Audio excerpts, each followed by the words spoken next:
وہ دیہات سے تعلق رکھتے ہیں، وہ کسی شہر سے تعلق رکھتے ہیں، وہ کسی بین الاقوامی شہر سے تعلق رکھتے ہیں، ان کی تعلیم جو ہے وہ کہاں ہوئی ہے. تو اس طریقے سے اگر تو مخصوص طبقات کو دعوت دینی ہو تو ان کا لیول الگ سے متعین ہوگا، اور اگر عام لوگوں کو دعوت دینی ہو تو پھر اس میں ایک متوسط سا لیول جو ہے وہ ہمیں ایک لے مین کا وہ مقرر کر دینا ہوگا کہ نہ بہت اونچا ہو اور نہ ہی بالکل نیچے گرا ہوا ہو کہ لوگ اس کو بے قیمت سمجھ کے چھوڑ دیں. تو پہلی بات یہ ہوئی کہ جو بتانا ہے اس کے بارے میں پتہ ہو. دوسری بات یہ ہوئی کہ جن کو بتانا ہے ان کو سمجھ لیا ہو کہ یہ کس قسم کے لوگ ہیں، کس لیول کے ہیں، کتنے پڑھے ہوئے ہیں، ان کی ذہنی سطح جو ہے وہ کیا ہے. اس کے علاوہ ہوتے ہیں دعوت کے لیے ماحول پیدا کرنا.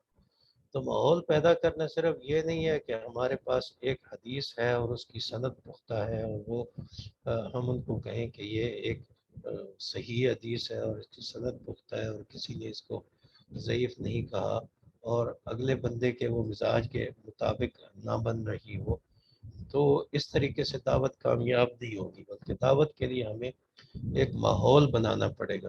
اگر ہم ماحول بنا کے جس طرح کہتے ہیں نا کہ جب آپ گھروں میں داخل ہوں تو اس کے لیے اجازت طلب کریں، تو ہم عام محاورے میں کیا کرتے ہیں کہ دروازہ کھٹکھٹاتے ہیں یا بیل لگا دیتے ہیں، یا آج کل جو ہے انٹر کام لگے ہوئے ہیں اس پر پہلے سے بیل دیتے ہیں، پھر وہ پوچھتے ہیں آپ کون صاحب ہیں، پھر بتاتے ہیں، اپنا تعارف کرتے ہیں، تو پھر اس سے آگے بات جو ہے وہ بڑھ جاتی ہے. تو دعوت کے لیے یہ ضروری ہے کہ ہم اچھا ماحول بنائیں، لوگوں کے ساتھ تعارف کر لیں، تعارف کر کے کوئی نہ کوئی مناسبت ان کے ساتھ پیدا کر لیں. ڈائریکٹ جو ہے وہ دعوت دینا شروع نہ کریں، اس کے امکانات کامیاب ہونے کے کم ہوتے ہیں. اور جو ہم ماحول بنا کے مناسبت پیدا کر کے ایک انس پیدا کر کے بات کرتے ہیں تو اس کا اثر جو ہے وہ الگ سے ہوتا ہے اور بہت اچھا ہوتا ہے. بعض دفعہ تو براہ راست بات کرنے کی ضرورت بھی پیش نہیں آتی. اور یہ 3 باتیں ہو گئی. چوتھی بات یہ ہے کہ جب آپ بات کر رہے ہیں تو کوشش کریں کہ کسی کو تو اور آپ کہہ کر کم سے کم مخاطب کریں کہ جی آپ یہ کر لیں، آپ کو فلاں کرنا چاہیے، آپ کا یہ فرض بنتا ہے. اس کے لیے مہذب جو زبان استعمال ہوتی ہے وہ ایکٹیو وائس کی بجائے پیسیو وائس استعمال کیا جائے، یا اپنی مثال دی جائے کہ ہم اگر یوں کر لیں تو بہت اچھا ہو، ہم اگر اس طریقے سے چلے تو بہت اچھا ہو. تو پھر یہ دعوت کا ایک جو ہے ایسا انداز ہوگا کہ اس میں لوگوں کے ساتھ ایک انس پیدا ہو چکا ہوگا. یہ جو 3-4 چیزیں میں نے عرض کر دی یہ میرے اپنے لیے سب سے پہلے ہیں، اور اس کے بعد آپ کے لیے بھی ان کو شمار کیا جا سکتا ہے. تو اس کی مثال ہمیں کہاں ملتی ہے؟ نبی کریم صلی اللہ علیہ وسلم کے پاس ہمیں مثال ملتی ہے. ڈاکٹر حماد صاحب میری تصویر بھی نظر آ رہی ہے یا نہیں آ رہی؟ جی جی ڈاکٹر صاحب بالکل ٹھیک آ رہی ہے ماشاءاللہ. اچھا ٹھیک ہے، آواز بھی ٹھیک ہے. اچھا، نبی کریم صلی اللہ علیہ وسلم نے جو مکہ میں دعوت دی ہے، مکہ مکرمہ میں، وہ ایک طرح سے ٹرینڈ سیٹر ہے.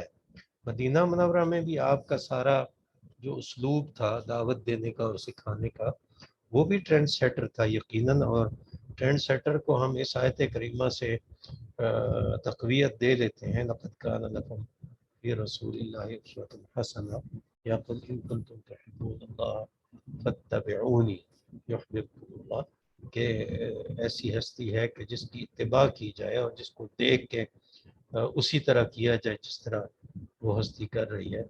تو مکہ مکرمہ میں حالات تھوڑے سے مشکل تھے دعوت دینے کے، تو نبی کریم صلی اللہ علیہ وسلم نے ایسا کیا کہ ان کے ساتھ صرف گفتگو فرماتے تھے، سختی نہیں فرماتے تھے، اور کم سے کم ایسے الفاظ استعمال کرتے تھے جس سے کسی کے پرووک ہونے کا خطرہ ہو یا جس سے کسی کے غصے ہونے کا ڈر ہو. مثال کے طور پر ہم لے لیتے ہیں کہ ابو الولید عتبہ ابن ربیعہ بہت بڑے دشمن اسلام تھا، بہت بڑا دشمن اسلام تھا. تو ایک مرتبہ دار الندوہ جو قریش والا ہے اس میں یہ طے ہوا کہ کسی طریقے سے یہ جو محمد صلی اللہ علیہ وسلم کے آنے سے خاندانوں میں مسائل پیدا ہو گئے ہیں اور لڑائیاں ہو گئی ہیں. اگر بیٹا مسلمان ہو گیا تو باپ سے باغی ہو گیا, بیٹی مسلمان ہوگی تو وہ گھر والوں سے باغی ہو گئی, اور ایک دوسرے سے اختلافات پیدا ہو گئے ہیں, تو کوئی اس کا حل تلاش کرنا چاہیے. تو ابو الولید عتبہ اس نے کہا کہ اچھا ٹھیک ہے, محمد صلی اللہ علیہ وسلم نظر آ رہے ہیں اور بیت اللہ شریف کے پاس بیٹھے ہوئے, تو میں ان کے پاس جاتا ہوں, میں بات کرتا ہوں. انہوں نے وہ بات کی جو کہ آپ یقیناً پڑھتے پڑھاتے اور مطالعہ میں آپ کے آتی رہتی ہے مختلف جگہوں پہ بھی اور ایک جگہ پہ بھی, کہ نبی صلی اللہ علیہ وسلم کو مجنون کا, نبی صلی اللہ علیہ وسلم کو کاہن کا, شاعر کا, فلاں کا, فلاں کا. تو یہاں پہ کئی ساری ایسی چیزیں جو ہیں وہ عتبہ نے نبی کریم صلی اللہ علیہ وسلم کو کہہ دی. جا کے حال احوال پوچھا اور پاس بیٹھ گیا, اور پاس بیٹھنے کے بعد یہ باتیں شروع کی. شاید میں ترتیب غلط ہو جائے مجھ سے, کیونکہ اس وقت میرے سامنے لکھا ہوا نہیں ہے, لیکن مثالیں اس کی دے دیتا ہوں. کہ اس نے کہا کہ اگر آپ کو پیسے کی ضرورت ہے تو ہم آپ کے لیے اتنا پیسہ جمع کرتے ہیں کہ آپ سب سے بڑے مالدار ہو جائیں گے. اگر آپ کو شادی کی ضرورت ہے تو آپ اشارہ کریں, جہاں آپ رشتہ کہیں گے وہ آپ کا طے ہو جائے گا. اگر آپ بڑے آدمی بننا چاہتے ہیں تو ہم یہ فیصلہ کر دیتے ہیں کہ عرب میں کوئی فیصلہ ایسا نہ ہو جس میں آپ کی رائے شامل نہ ہو. اور اگر آپ بادشاہ بننا چاہتے ہیں, یہ دو چیزیں الگ الگ ہوتی ہیں, اگر آپ بادشاہ بننا چاہتے ہیں تو ہم آپ کے لیے تاج تیار کرواتے ہیں اور آپ کو وہ پہنا دیتے ہیں. پھر اس نے یہ بھی کہا, دوسری طرف سے بھی کہا کہ اگر آپ کو کچھ چیزیں ایسی نظر آتی ہیں جو ہمیں نظر نہیں آتی تو ہم آپ کے لیے کوئی کاہن یا کوئی نجومی یا کوئی ایسا بلاتے ہیں کہ جو آپ کا علاج کر دے اور آپ ٹھیک ہو جائے. اور اگر آپ کو ویسے کوئی تکلیف ہے, بیماری ہے, تو ہم ایسا حکیم لے آتے ہیں کہ جب تک آپ ٹھیک نہ ہو جائے تو وہ آپ کے پاس ہی رہے گا, آپ کا علاج کرے گا اور اس کا سارا پیسہ ہم دیں گے. تو اس طرح کی باتیں کی. تو یہ ساری کی ساری باتیں پرووکنگ تھی. پرووکنگ کا مطلب یہ ہے کہ غصہ دلانے والی تھی. اور آج ہم میں سے کوئی ہوتا تو شاید اٹھ کے تھپڑ مارتا اس کے منہ پہ, لیکن نبی صلی اللہ علیہ وسلم نے ایسا کچھ بھی نہیں کیا اور بالکل خاموش ہو کے اس کی بات سنتے رہے. تو جب وہ بات کر چکا تو نبی کریم صلی اللہ علیہ وسلم نے اس سے فرمایا کہ کیا ابو الولید آپ نے بات اپنی ختم کر لی ہے؟ تو اس نے کہا ہاں انتہائی, میں نے اپنی بات ختم کر لی ہے. تو نبی صلی اللہ علیہ وسلم نے اس سے باقاعدہ اجازت مانگی اور اس کو کہا کہ اچھا مجھے اب بات کرنے کی اجازت ہے؟ تو اس نے کہا بالکل بالکل آپ کو اجازت ہے. تو حضور صلی اللہ علیہ وسلم نے تلاوت کی قرآن مجید کی, حامیم والکتاب المبین انا انزلناہ فی لیلۃ مبارکۃ, کئی ساری آیتیں جو ہیں وہ اس کو سنا دی. اس کا اثر اس کے اوپر یہ ہوا, اس کا اثر یہ ہوا کہ وہ جب واپس گیا ہے تو ابو جہل اور دوسرے لوگ آپس میں یہ گفتگو کر رہے ہیں کہ یہ جس چہرے سے گیا تھا اس چہرے کے بغیر دوسرا چہرہ لے کے واپس آ رہے. مطلب ہے کہ اس کے چہرے کے تاثرات بہت بدلے ہوئے ہیں, اور انہیں فکر ہوئی کہ کہیں یہ محمد صلی اللہ علیہ وسلم کے اس جادو کا اسیر تو نہیں ہو گیا جس کے دوسرے اسیر ہو جایا کرتے ہیں. تو قریب آیا تو سب کو یہ فکر تھی کہ اب یہ ہمیں بتائے کہ کیا بات ہے. تو اس نے ان کو آ کر کہا کہ میں آپ لوگوں کو ایک مشورہ دیتا ہوں. کہتے ہیں مشورہ کیا ہے؟ کہتے ہیں مشورہ یہ ہے کہ اس نوجوان کو آپ کچھ نہ کہا کریں, چھوڑ دیں. انہوں نے اس کو لان تان کرنا شروع کر دی کہ تم بھی اس سے متاثر ہو کے آ گئے ہو. کہتے ہیں نہیں میں متاثر نہیں ہوا, میں تمہیں نصیحت کرتا ہوں. نصیحت یہ ہے کہ اگر تو اس پر سارے لوگ غصے ہو گئے اور کسی نے اس کو مار ڈالا تو تمہاری جان چھوٹ جائے گی, تمہیں بدلہ نہیں دینا پڑے گا. اور اگر اس کو کوئی نہیں مارتا اور یہ غالب آ جاتا ہے اور یہ حکمران بھی بن جاتا ہے تو پھر یہ تمہارا اپنا بچہ ہے نا, اپنے قبیلے کا ہے, اپنے تمہارے فیملیز کا ہے, تو اس میں عزت جو ہے وہ تمہاری ہی ہوگی. اس طریقے سے نبی صلی اللہ علیہ وسلم نے اس بات کو ٹیکل کیا. اس میں سے جو بات ہم دعوت کے لیے نکال رہے ہیں وہ یہ ہے کہ دعوت جو ہے وہ جذباتی ہو کے نہیں ہوا کرتی. دعوت ہوتی ہے افہام تفہیم کے ساتھ. اور مکہ مکرمہ میں ہم جو کہا کرتے ہیں کہ نبی صلی اللہ علیہ وسلم صرف عقائد سکھایا کرتے تھے، تو وہ عقائد بھی آپ صلی اللہ علیہ وسلم مکالمے کے ذریعے سکھایا کرتے تھے، وہ بھی ان کے اوپر نافذ نہیں کیا کرتے تھے۔ اس وقت مکہ والے شراب بھی پیتے تھے، اس وقت مکہ والے سود بھی کھاتے تھے، اس وقت مکہ والوں میں اور کئی ساری برائیاں تھیں۔ بیٹا جو ہے کسی کا، وہ اپنی سوتیلی ماں کے اوپر کپڑا پھینک دیتا تھا باپ کے مرنے کے بعد، اور وہ اسے نکاح کر لیتا تھا، اس کی بیوی بنا لیتا تھا، اور بہت بہت زیادہ قباحتیں تھیں۔ تو نبی صلی اللہ علیہ وسلم نے اپنا کردار تو دکھایا، پاکیزگی دکھائی، لیکن ہر محاذ پہ بات کرنی شروع نہیں کی کہ جو بھی برائی دیکھی اس کو ہاتھ سے روکنا شروع کر دیا یا زبان سے روکنا شروع کر دیا، بلکہ اپنی بات سمجھانے کی کوشش کی، اور اس کے لیے بہت زیادہ تحمل اور لاجک کو نبی کریم صلی اللہ علیہ وسلم لے آتے تھے، اور لاجیکل بات کیا کرتے تھے۔ اس کے علاوہ آپ صلی اللہ علیہ وسلم نے داعی ساتھ ساتھ تیار کیے، تو یہ بھی دعوت کے آداب میں سے ہے کہ ہم صرف دعوت دیں نہیں بلکہ ساتھ ساتھ داعی تیار کریں۔ وہ نبی صلی اللہ علیہ وسلم نے کیسے تیار کیے؟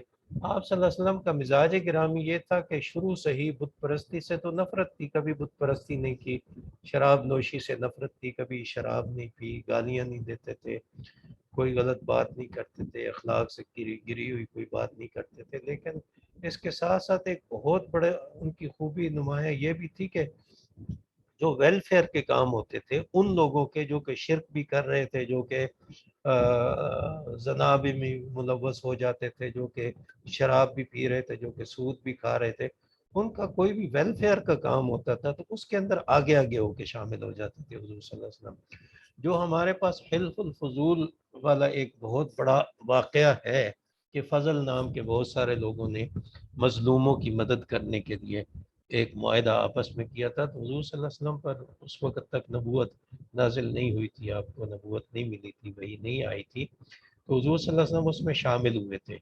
لیکن پھر جب بہت کفار قریش جو ہے بہت غصے ہو گئے حضور صلی اللہ علیہ وسلم سے، اور آپ صلی اللہ علیہ وسلم کو تکلیف دینے میں کوئی کسر نہیں چھوڑتے تھے، اور دشمنیاں پیک پہ تھیں، تو اس وقت بھی حضور صلی اللہ علیہ وسلم یہ فرمایا کرتے تھے اگر مجھے یہ انہی شرائط کی طرف بلائیں جو حلف الفضول میں طے ہوئی تھی تو آج بھی میں ان کے ساتھ اس میں شامل ہونے کے لیے تیار ہوں۔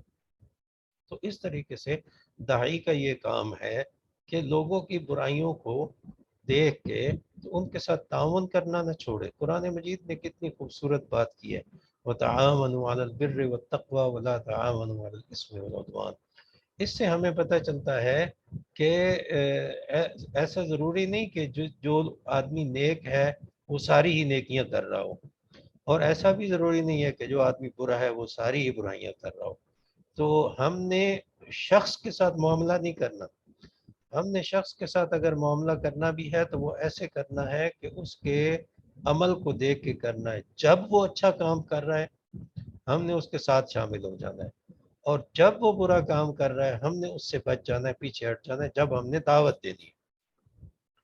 اچھا، ایک اور ادب کی دعوت کا یہ ہے کہ دعوت اور قضاء میں فرق ہے، اور دعوت اور نفاذ میں فرق ہے۔ نفاذ جو ہے اس کی حیثیت اور ہوگی، اگر کسی آپ ایسی پوسٹ پہ ہیں جہاں آپ نافذ کرنے والے ہیں تو وہاں آپ نے حکم کو نافذ کرنا ہوگا، آپ قاضی ہیں تو آپ نے فیصلہ کرنا ہوگا، لیکن جب آپ داعی ہیں تو آپ نے قضاء اور نفاذ کو بالکل سائڈ پہ رکھ کے آپ نے ماحول بنانا ہے، ماحول بنا کے تو لوگوں کو مائل کرنا ہے اس کی طرف کہ آپ جو کچھ کہنا چاہتے ہیں وہ اس کو سمجھ لیں۔ اب آگے سے ممکن ہے مخالفت بھی ہو جائے، ممکن ہے گالیاں بھی پڑ جائیں، ممکن ہے اور کوئی چیز بھی ہو جائے، آپ کو نقصان پہنچانے کی بھی کوشش کی جائے، تو وہاں پہ پرووک ہونے سے اوائڈ کرنا ہے۔ یہ حیثیتیں جب تک ہم اپنی نہیں سمجھیں گے اس وقت تک شاید ہماری دعوت جو ہے وہ کامیاب نہ ہو سکے۔ عام طور پہ جب واز ہو رہا ہوتا ہے تو اس میں بھی ہم یہ چیزیں تلاش کرتے ہیں کہ کس فرقے میں کون سی برائی ہے اس کو اچھے طریقے سے بیان کیا جائے تاکہ وہ سیدھی طرف آ جائیں، تو فرقے کی برائی بیان کرنے سے شاید وہ سیدھی طرف نہ آئے۔ میں اپنی بات بھول نہ جاؤں، کہ داعی جو ہے اس کو دعوت دینے کے ساتھ ساتھ دوسرے داعی تیار کرنا بھی اس کی ذمہ داری ہے۔ اس کے لیے الگ سکول، کالج یا دعویٰ اکیڈمی یا کتنی دعویٰ اکیڈمیاں ہوگی ہمارے پاس، وہ تو ہم زیادہ نہیں بنا سکتے۔ تو ہر آدمی کو ایک اکیڈمی ہونا چاہیے۔ نبی صلی اللہ علیہ وسلم کیا کرتے تھے؟ جو میں نے باتیں عرض کی کہ ایک تو اپنی بات نہایت وضاحت سے پہنچاتے تھے، دوسری بات یہ ہے کہ جب ماحول نہیں بنا ہوا تھا، یعنی مکہ مکرمہ کی پوری زندگی میں نبی کریم صلی اللہ علیہ وسلم ان کے اعمال کو ٹچ نہیں کرتے تھے کہ تم میں فلاں برائی ہے، فلاں برائی ہے، فلاں برائی ہے۔